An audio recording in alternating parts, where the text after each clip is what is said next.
So ఈరోజు నేను నెల్లూరు దగ్గర శ్రీకృష్ణ బృందావనం అనే ఒక సైట్ది కస్టమర్ మెయిల్ అటెండ్ చేస్తున్నాను, మన శ్రేయ వారిది.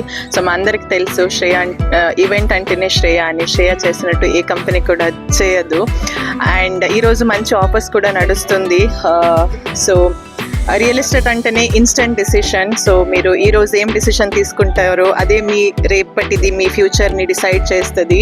అండ్ మాకందరికి తెలిసినట్టు రీసెంట్గా వేరే కమోడిటీ మార్కెట్ కూడా చాలా హైక్ వెళ్ళిపోయింది, మళ్ళీ పడిపోయింది. సో ఏ కన్ఫ్యూజన్ లేకుండా కూడా బెస్ట్ ఇన్వెస్ట్మెంట్ అంటేనే రియల్ ఎస్టేట్. సో మీ అందరి లైఫ్ని శ్రీకృష్ణ బృందావనంలో ఇన్వెస్ట్ చేసి బంగారం చేసుకోండి అని కోరుకుంటాను. Thank you so much.